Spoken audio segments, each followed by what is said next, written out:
Close to the Sun is an enthralling alternate history thriller that explores the implications of a reality in which all of Nikola Tesla's ambitious, wild, and often deranged ideas came to life. Some pacing problems and repetitive trial and error segments can make it a bit inconsistent at times, but it still does a wonderful job of letting you get lost in its captivating corridors. Did you get all that? Yeah. Open safe, get keycard, use elevator, meet in your apartment. I got it.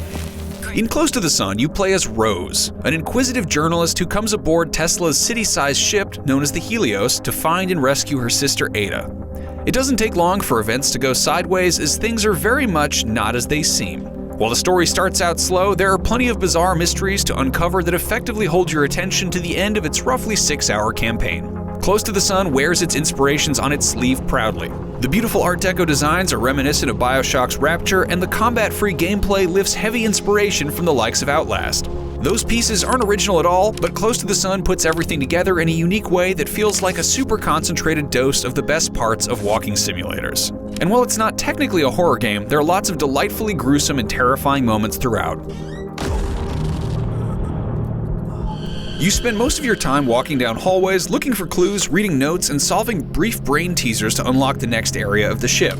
It can get a bit boring at times, but if you're in the right mood for some slow-paced world building, it's done well here. Close to the Sun's pacing did occasionally stumble though. If you get stuck in a puzzle due to forgetting a shape or don't trigger the exact right thing you were supposed to just because you weren't looking at a certain spot when you entered the room, then it creates a suffocating dullness. Out-of-place chase sequences also felt intrusive and were pretty much a matter of taking the wrong turns and losing repeatedly until you figure out the right path through. It's not so much that its puzzles and chases are overly difficult, but more so that many of them involve memorization and trial and error segments that can get tedious. You'll see a handful of other characters periodically, but most exposition is delivered through well voice-acted conversations over Rose's radio.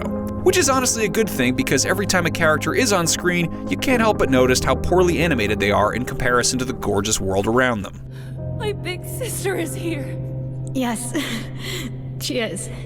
Close to the Sun is at its best when it really leans into the alternate history angle. There's one bit in particular very early on that has you walk through a portion of the ship that acts like a museum of Tesla's most iconic inventions. Seeing imposing ideas like the death ray in action makes for a great scene that helps build up the grandeur of his character in the face of an otherwise crumbling reputation in this fictional universe. Before long, you start to see echoes of past moments throughout the ship. Specks of what is referred to as chaotic energy form vague silhouettes of people talking, mingling, and walking around. Thankfully, they're so esoteric they don't really suffer from the same animation issues as the full character models. They've got an eerie quality and do a good job of making the Helios feel lived in, and occasionally these echoes even lead the way through a section or provide a hint for puzzles. They're a neat visual tool that never gets tiresome or overused.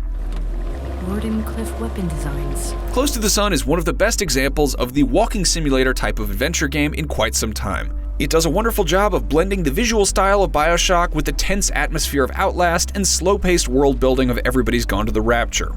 While the sometimes obtuse puzzles and slow pacing can cause frustration and repetition, this is a harrowing adventure from start to finish. For more on Close to the Sun, check out this interview with the voice of the main character Rose, and for another recent adventure game, watch our review of Ghost Giant, and for everything else, keep it right here on IGN. Help me, please! No, no, no, no, no, no, no, no, no, no, no, no, no!